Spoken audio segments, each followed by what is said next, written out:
Genesis chapter 41.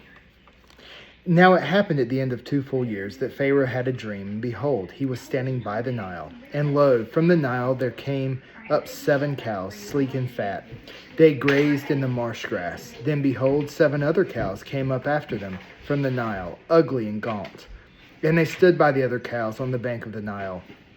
The ugly and gaunt cows ate up the 7 sleek and fat cows. Then Pharaoh awoke. He fell asleep and dreamed a second time, and behold, 7 ears of grain came up on a single stalk, plump and good. Then behold, 7 ears, thin and scorched by an east wind, sprouted up after them. The thin ears swallowed up the 7 plump and full ears. Then Pharaoh awoke, and behold, it was a dream. Now in the morning his spirit was troubled, so he sent and called for all the magicians of Egypt and all its wise men, and Pharaoh told them his dream, but there was no one who could interpret them to Pharaoh. Then the chief cupbearer spoke to Pharaoh, saying, I would make mention today of my own offenses. Pharaoh was furious with his servants, and he put me in confinement in the house of the captain of the bodyguard, both me and the chief baker. We had a dream on the same night, he and I. Each of us dreamed according to the interpretation of his own dream. Now a Hebrew youth was with us there, a servant of the captain of the bodyguard, and we related them to him, and he interpreted our dreams for us. To each one he interpreted according to his own dream. And just as he interpreted for us, so it happened. He restored me in my office, but he hanged him. Then Pharaoh sent and called for Joseph, and they hurriedly brought him out of the dungeon.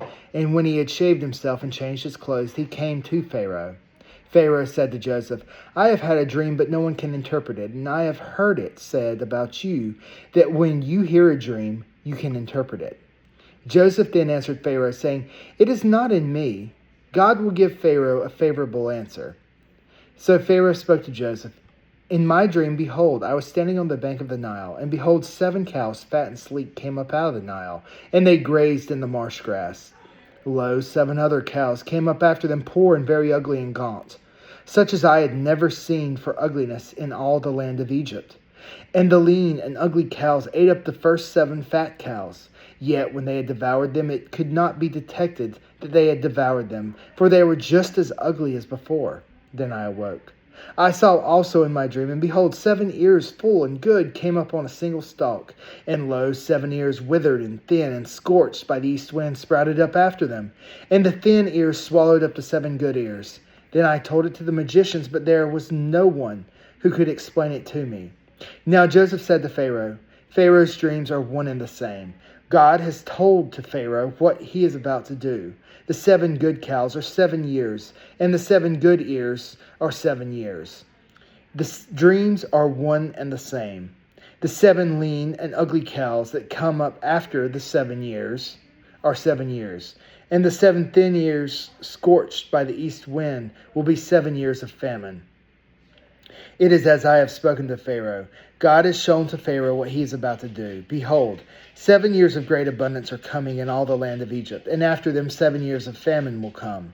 And all the abundance will be forgotten in the land of Egypt, and the famine will ravage the land. So the abundance will be unknown in the land because of the subsequent famine, for it will be very severe. Now, as for repeating of the dreams, Pharaoh twice, it means that this matter is determined by God, and God will quickly bring it about.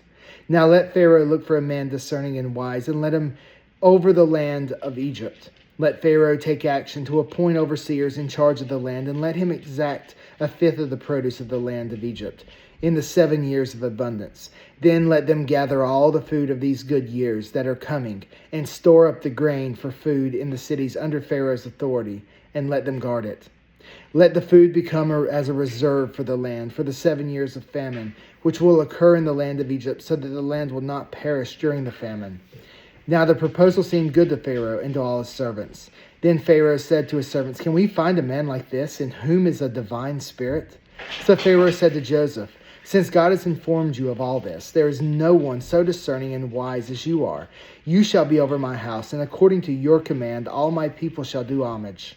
Only in the throne I will be greater than you. Pharaoh said to Joseph, See, I have set you over all the land of Egypt. Then Pharaoh took off his signet ring from his hand, and put it on Joseph's hand, and clothed him in garments of fine linen, and put the gold necklace around his neck. He had him ride in his second chariot, and they proclaimed before him, "Bow the knee," and he set him over the land of Egypt. Moreover, Pharaoh said to Joseph, "Though I am Pharaoh, yet without your permission no one shall raise his hand or foot in all the land of Egypt." Then Pharaoh named Joseph Zaphenath-Phaneah, and he gave him Asenath, the daughter of Potiphar, priest of On, as his wife. And Joseph went forth over the land of Egypt. Now Joseph was 30 years old when he stood before Pharaoh, king of Egypt. And Joseph went out from the presence of the Pharaoh and went through all the land of Egypt. During the 7 years of plenty, the land brought forth abundantly. So he gathered all the food of these 7 years, which occurred in the land of Egypt, and placed the food in the cities. He placed in every city the food from its own surrounding fields. Thus Joseph stored up grain in great abundance, like the sand of the sea, until he stopped measuring it, for it was beyond measure. Now before the year of famine came, 2 sons were born to Joseph, whom Asenath, the daughter of Potiphar, priest of On, bore to him. Joseph named the firstborn Manasseh, for he said, "God has made me forget all my trouble and all my father's household." He named the second Ephraim, for he said, "God has made me fruitful in the land of my affliction." When the 7 years of plenty which had been in the land of Egypt came to an end, and the 7 years of famine began, just as Joseph had said, then there was famine in all the lands. But in all the land of Egypt there was bread. So when all the land of Egypt was famished, the people cried out to Pharaoh for bread. And Pharaoh said to the Egyptians, "Go to Joseph. Whatever he says to you, you shall do." When the famine was spread over the face of the earth, then Joseph opened up all the storehouses and sold to the Egyptians, and the famine was severe in the land of Egypt. The people of all the earth came to Egypt to buy grain from Joseph, because the famine was severe in all the earth.